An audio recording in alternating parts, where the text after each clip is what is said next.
Welcome to the Bicentenary commemoration of the great English Romantic poet, John Keats. I'm Barry Smith, Director of the South Downs Poetry Festival, and working together with the University of Chichester and the Keats-Shelley Memorial Association, we're putting together this video commemoration in this year of lockdown and social distancing. Normally, we present our celebration from St Pancras Church in Eastgate, Chichester, where John Keats' statue resides, opposite the house where he lived when he stayed in Chichester.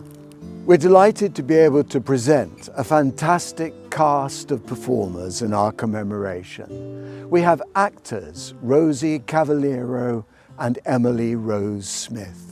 We have a contextual talk by Professor Fiona Price, a guide about the statue itself by the sculptor Vincent Gray, and readings by South Downs poets Stephanie Norgate, Camilla Lambert, Jeremy Page, James Simpson, Naomi Foyle, Chris Hardy, and myself.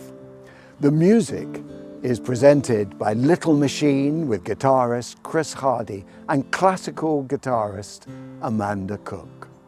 You'll also be taken on a guided tour of the house in Rome where Keats died by the curator Giuseppe Albano.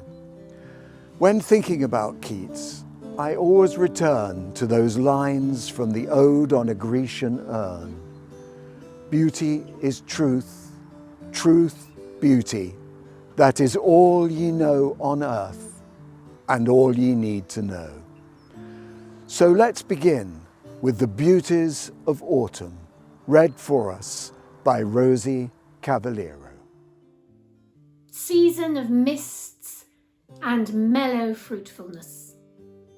Close bosom friend of the maturing sun, conspiring with him how to load and bless with fruit the vines that round the thatch eaves run. To bend with apples the mossed cottage trees, and fill all fruit with ripeness to the core.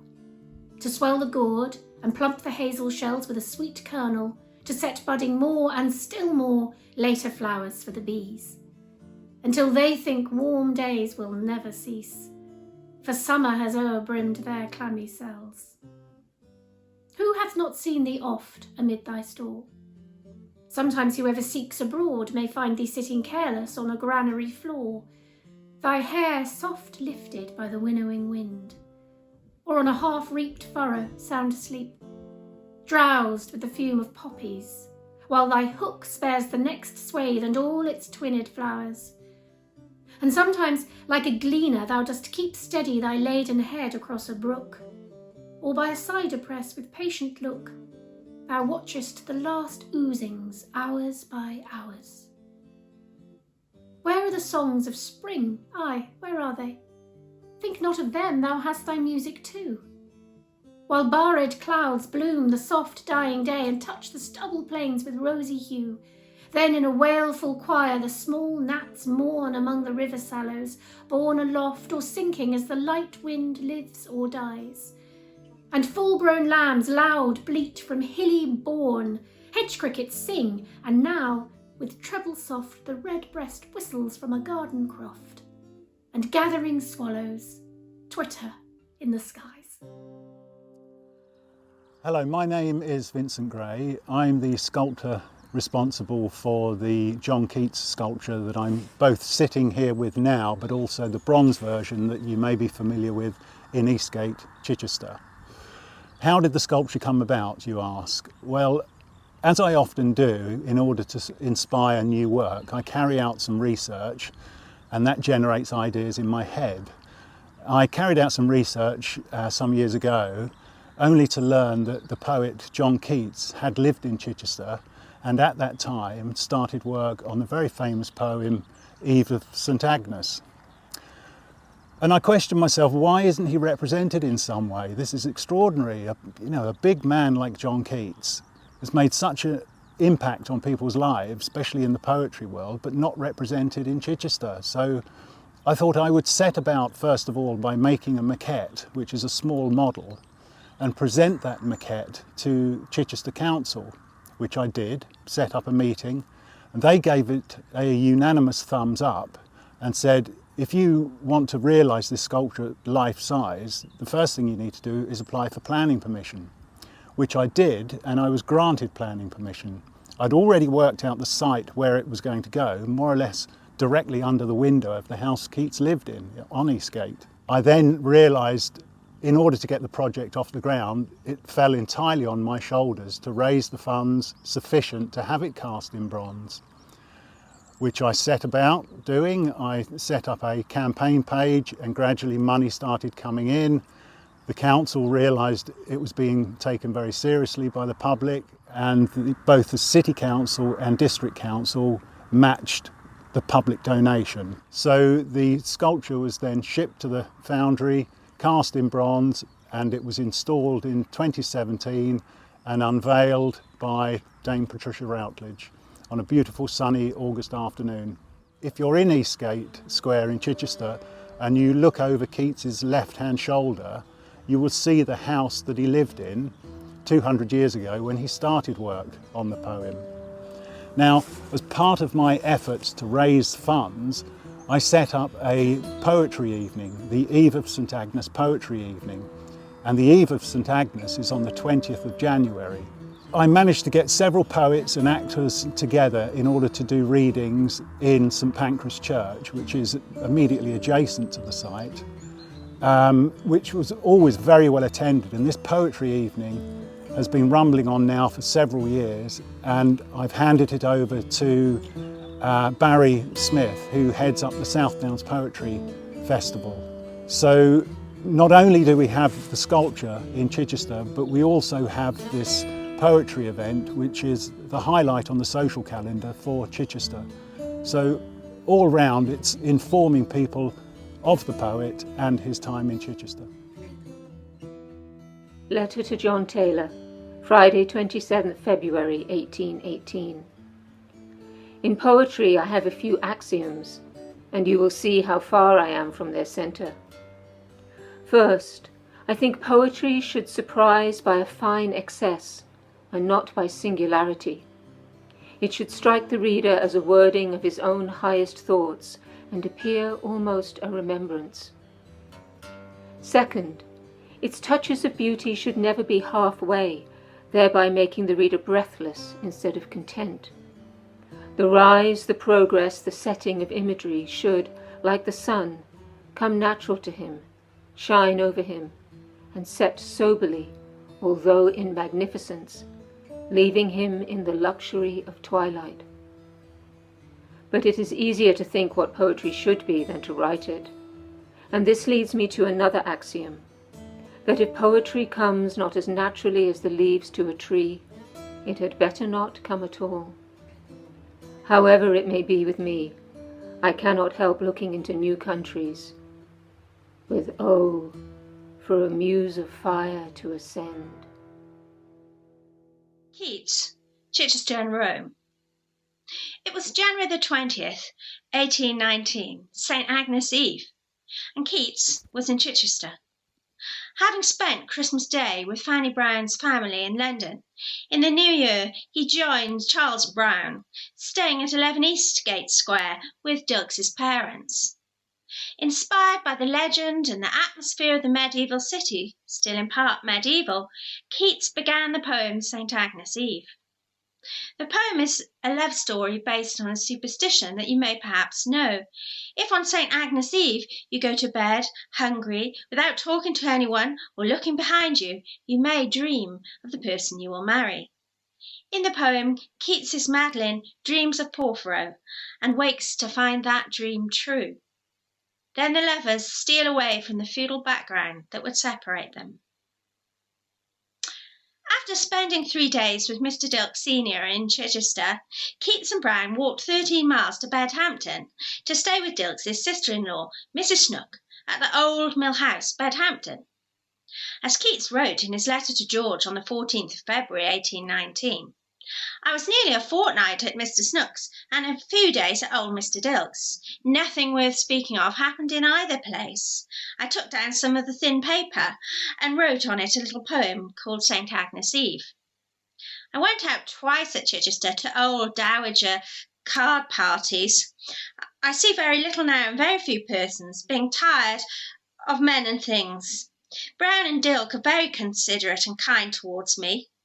Miss Braun and I have every now and then a chat and a tiff.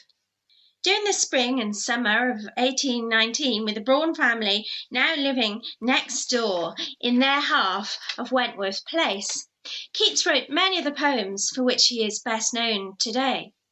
He continued to be plagued by many troubles. In early 1820, George Keats arrived from America to try to hurry Abby Keats's guardian along and to collect his inheritance. George took over £700. Keats was left with only 60, not enough to pay even his current debts. Worse still, 6 days after George's departure, which took place on 28th of January 1820, signs of Keats's fatal illness appeared. He coughed blood.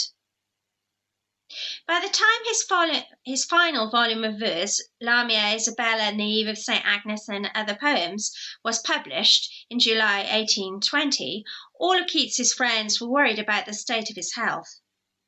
On the 13th of July, John Reynolds records, "He is advised, nay, ordered, to go to Italy, but in such a state it is a hopeless doom."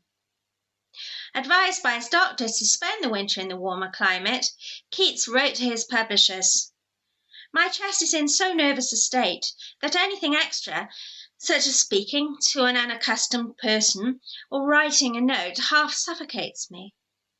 This journey to Italy wakes me at daylight every morning and haunts me horribly.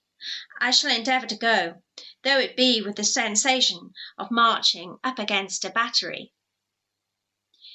Despite Keats's misgivings, and with Charles Brown still away in Scotland, a passage was booked on the Maria Crowther sailing to Naples. Given Brown's unavailability, Keats was accompanied by the painter Joseph Severn. In Rome, on February 23rd, 1821, Keats died. He was 25.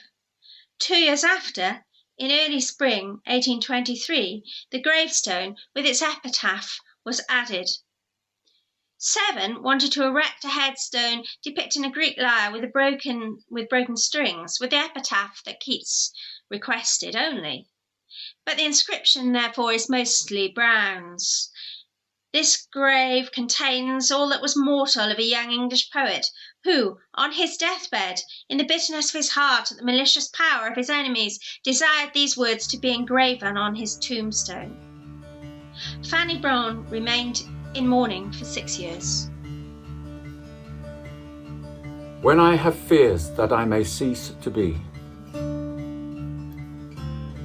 When I have fears that I may cease to be, before my pen has gleaned my teeming brain, before high-piled books in charactery hold like rich garners the full ripened grain, when I behold upon the night-starred face huge cloudy symbols of a high romance, and think that I may never live to trace their shadows with the magic hand of chance, and when I feel, fair creature of an hour, I shall never look upon thee more, never have relish in the fairy power of unreflecting love, then on the shore of the wide world I stand alone and think, till love and fame to nothingness do sink. Keen, fitful gusts. Keen, fitful gusts are whispering here and there among the bushes half leafless and dry. The stars look very cold about the sky, and I have many miles on foot to fare. Yet feel I little of the cool, bleak air, or of the dead leaves rustling drearily, or of those silver lamps that burn on high, or of the distance from home's pleasant lair. For I am brimful of the friendliness that in a little cottage I have found, of fair-haired Milton's eloquent distress, and all his love for gentle Lycid drowned, of lovely Laura in her light green dress, and faithful Petrarch gloriously crowned. On first looking into Chapman's Homer. Much have I travelled in the realms of gold, and many goodly states and kingdoms seen. Round many western islands have I been, which bards in fealty to Apollo hold. Oft of one wide expanse had I been told, that deep-browed Homer ruled as his domain. Yet did I never breathe its pure serene, till I heard Chapman speak out loud and bold. Then I felt like some watcher of the skies, when a new planet swims into his ken, or like stout Cortez when, with eagle eyes, he stared at the Pacific, and all his men looked at each other with a wild surmise, silent upon a peak in Darien. On the grasshopper and cricket. The poetry of earth is never dead. When all the birds are faint with the hot sun, and hide in cooling trees, a voice will run from hedge to hedge about the new-mown mead. That is the grasshopper's. He takes the lead in summer luxury. He has never done with his delights, for when tired out with fun, he rests at ease beneath some pleasant weed. The poetry of earth is ceasing never. On a lone winter evening, when the frost has wrought a silence, from the stove there shrills the cricket's song, in warmth increasing ever, and seems to one in drowsiness half lost, the grasshoppers among some grassy hills. To sleep. O soft embalmer of the still midnight, shutting with careful fingers and benign our gloom-pleased eyes, embowered from the light, enshaded in forgetfulness divine. O soothest sleep, if so it please thee, close in the midst of this thine hymn my willing eyes, or wait the Amen, ere thy poppy throws around my bed its lulling charities. Then save me, or the passed day will shine upon my pillow, breeding many woes. Save me from curious conscience that still lords its strength for darkness, burrowing like a mole. Turn the key deftly in the oiled wards, and seal the hushed casket of my soul. It keeps eternal whisperings around desolate shores, and with its mighty swell gluts twice 10,000 caverns, till the spell of Hecate leaves them their old shadowy sound. Often 'tis in such gentle temper found, that scarcely will the very smallest shell be moved for days from where it sometimes fell, when late the winds of heaven were unbound. O ye who have your eyeballs vexed and tired, feast them upon the wideness of the sea. O ye whose ears are dimmed with uproar rude, or fed too much with cloying melody, sit ye near some old cavern's mouth, and brood until ye start, as if the sea nymphs choired.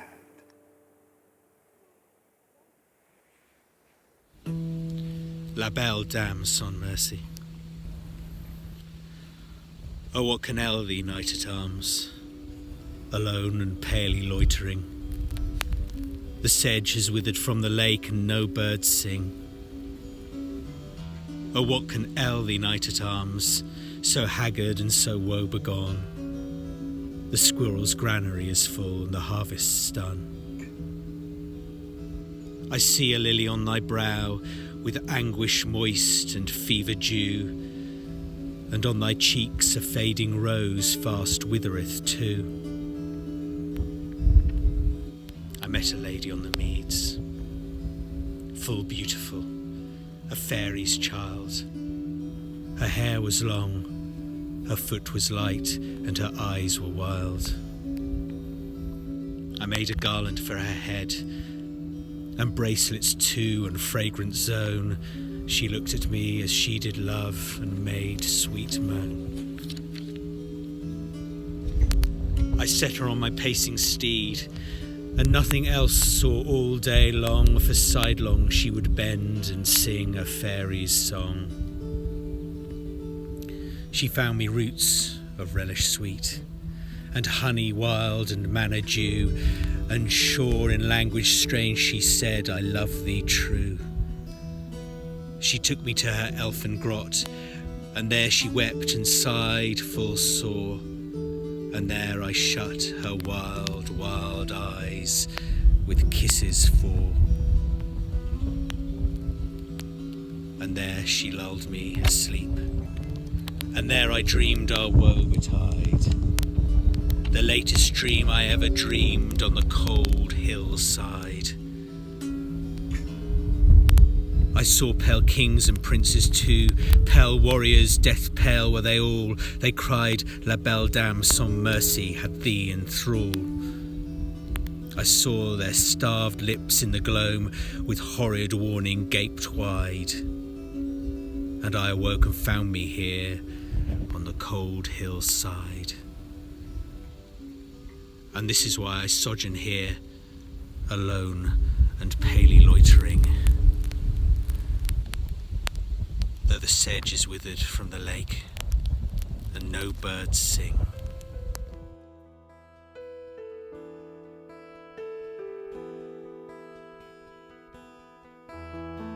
Bright star, would I were steadfast as thou art, not in lone splendour hung aloft the night, and watching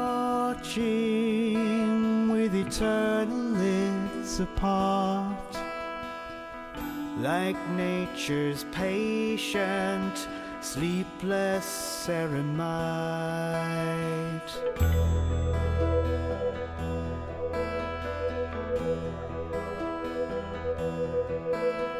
The moving waters at their priest-like task of pure ablution round earth's human shores, gazing on the new soft fallen mask of snow upon the mountains and the moors.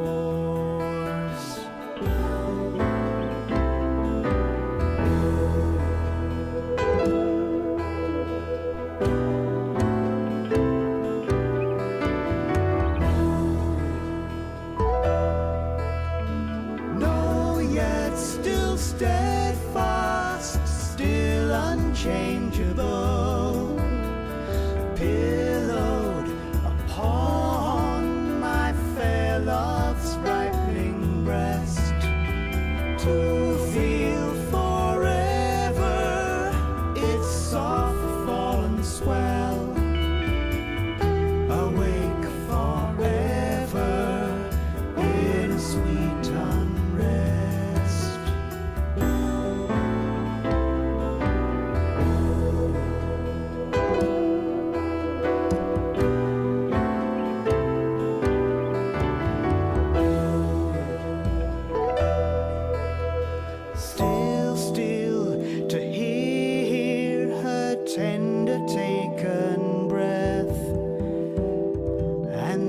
so live ever, or else swoon to death, or else swoon to death, or else swoon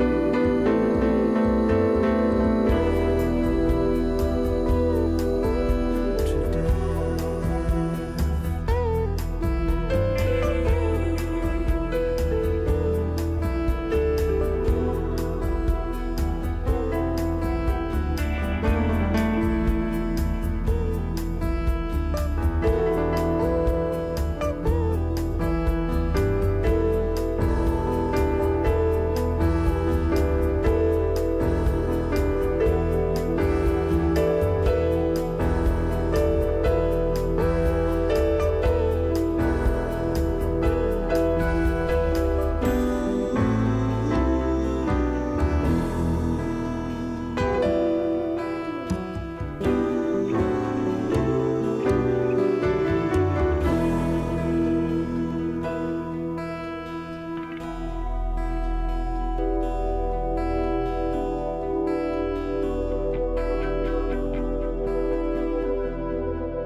The Keats-Shelley House has now served as a museum for more than a century and continues to attract visitors from all over the world.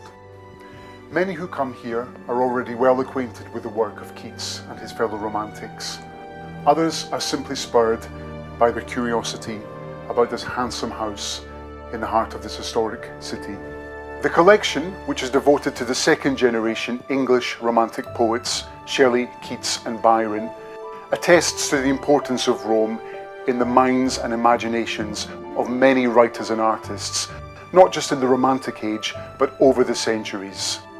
Shelley, Keats and Byron came to Rome, just as many had done before them, following a century in which the Grand Tour had become a must for the completion of a gentleman's cultural education and refinement.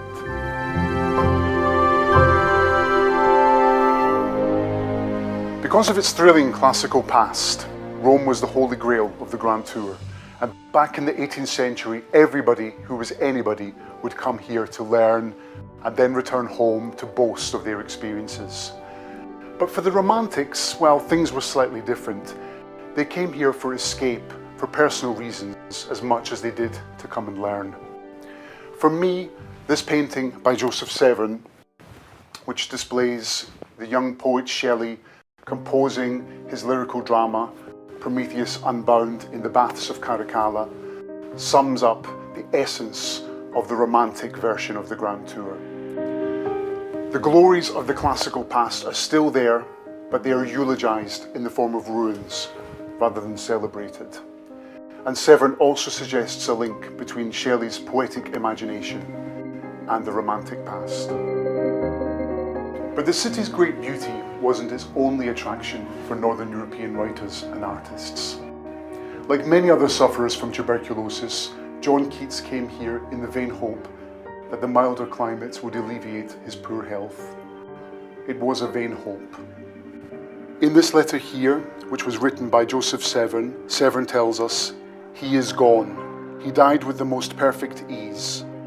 He seemed to go to sleep. On the 23rd, about 4, the approaches of death came on.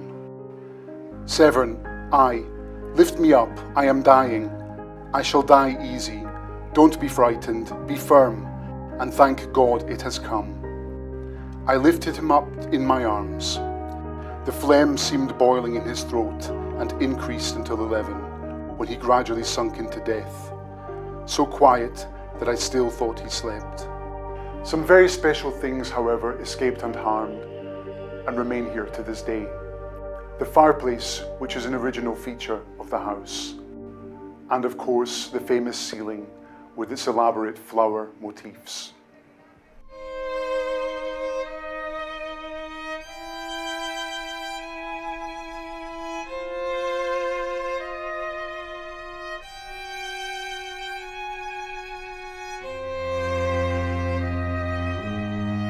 But the Keats-Shelley House is also a place of great life and energy and hosts many special events, temporary exhibitions and readings.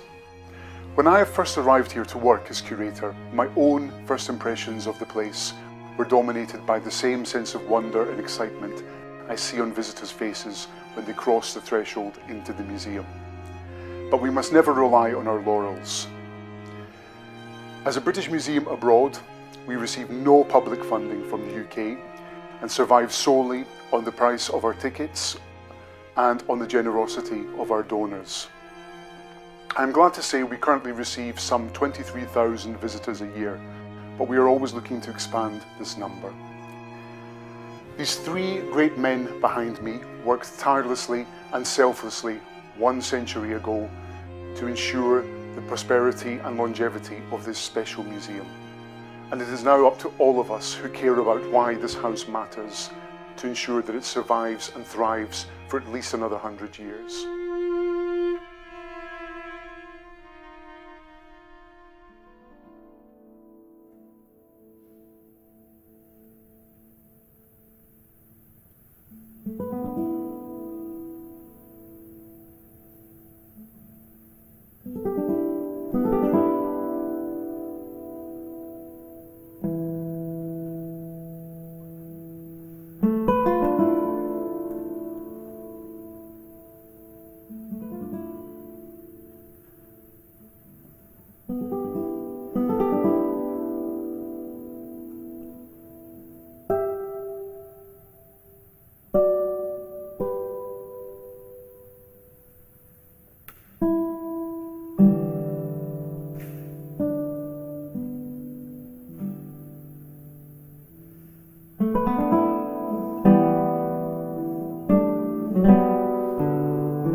Keats's last letter.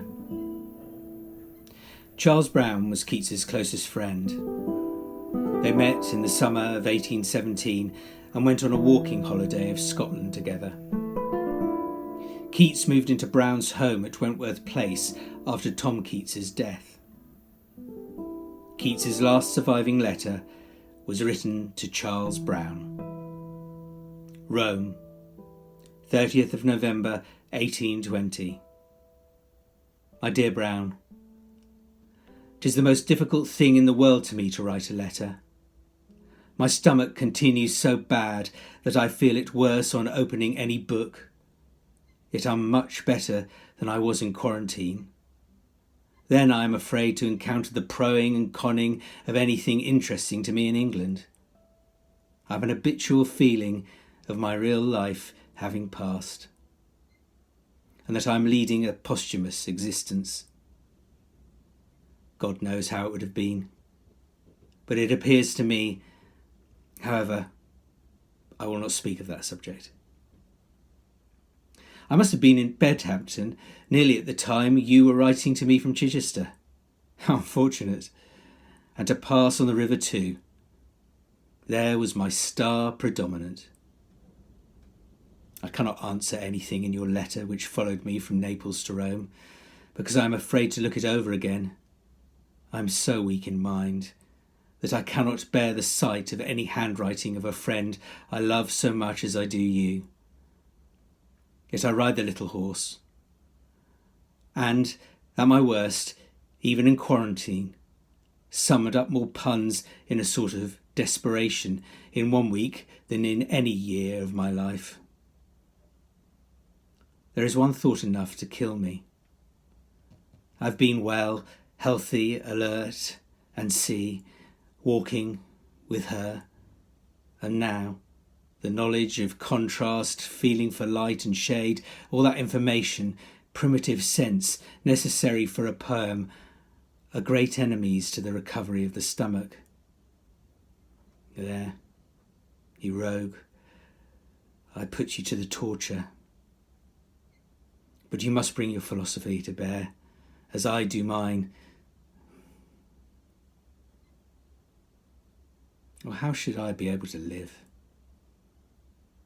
Dr. Clark is very attentive to me. He says there is very little matter with my lungs, but my stomach, he says, is very bad. I'm well disappointed to hearing good news from George, for it runs in my head, we shall die young. I have not written to Haslam, which he must think very neglectful. Being anxious to send him a good account of my health, I have delayed it from week to week. If I recover, I will do all in my power to correct the mistakes made during sickness, and if I should not, all my faults will be forgiven. I shall write to Dilke tomorrow, or next day. I will write to Woodhouse in the middle of next week. Severn is very well, though he leads so dull a life with me. Remember me to all friends, and tell Reynolds I should not have left London without taking leave of him. But from being so low in body and mind. Write to George as soon as you receive this, and tell him how I am, as far as you can guess. And also a note to my sister, who walks about my imagination like a ghost. She's so like Tom. I can scarcely bid you goodbye even in a letter. I always made an awkward bow.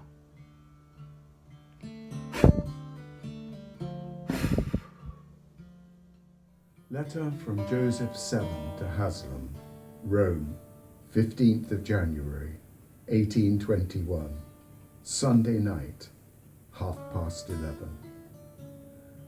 My dear Haslam, poor Keats has just fallen asleep. I have watched him and read to him to his very last wink. He has been saying to me, Severn, I can see under your quiet look immense twisting and contending. You don't know what you are reading. You are enduring for me more than I'd have for you. Oh, that my last hour has come. What is it puzzles you now? What is it happens? I tell him that nothing happens. Nothing worries me beyond his seeing, that it has been the dull day, getting from myself to his recovery, and then my painting, and then England, and then... But they are all lies.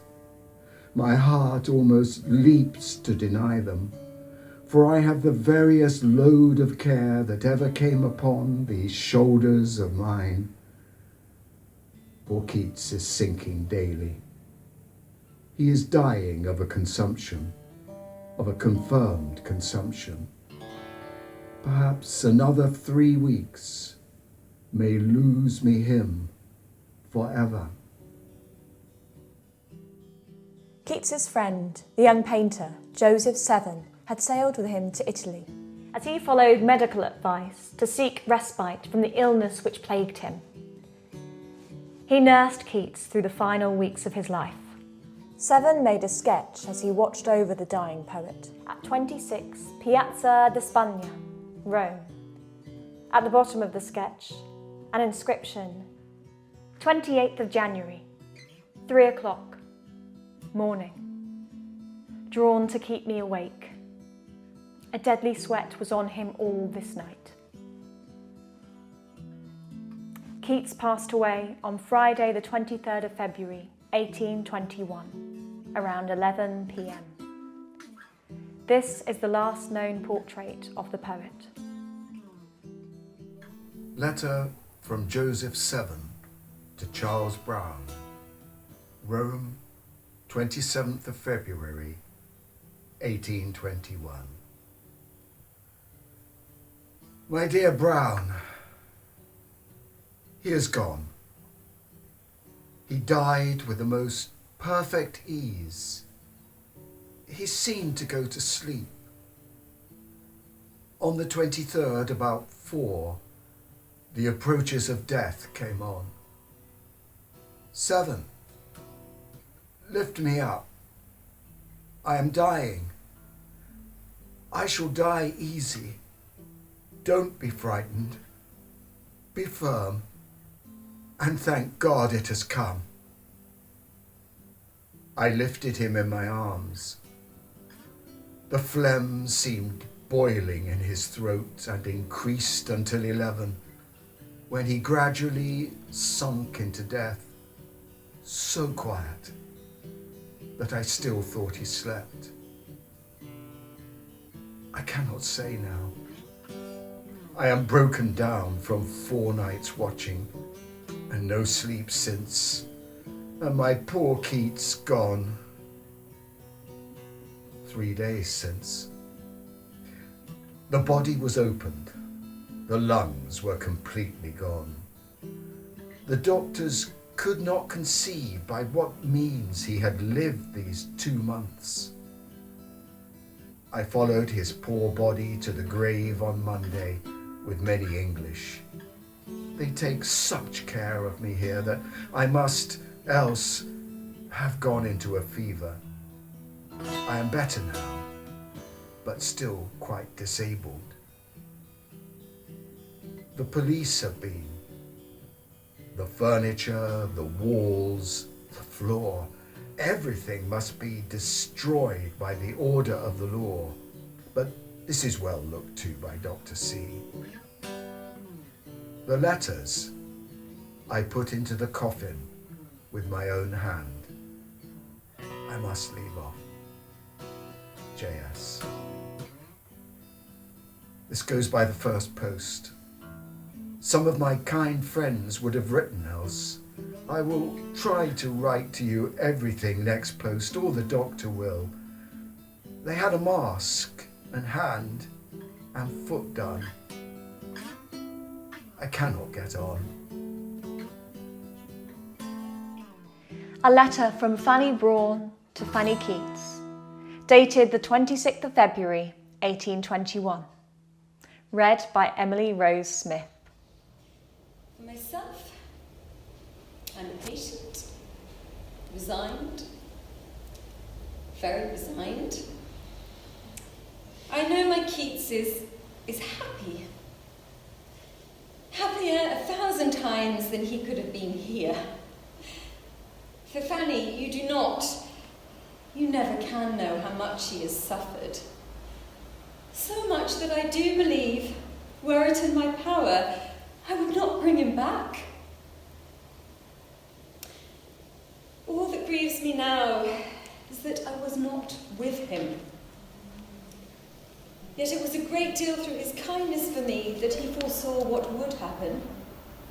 He at least was never deceived about his complaint, though the doctors were ignorant and unfeeling enough to send him to that wretched country to die.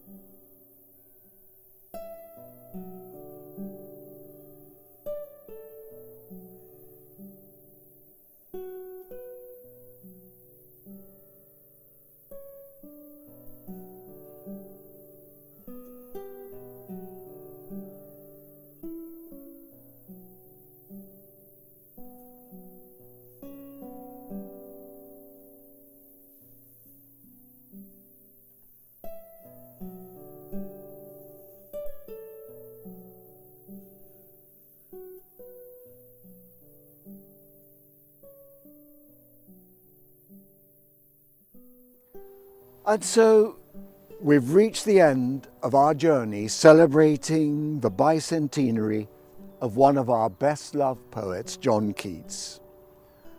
On his tombstone in the Protestant cemetery in Rome is inscribed the epitaph, "Here lies one whose name was writ in water." One who lived a brief but intense life, always striving to achieve that muse of fire.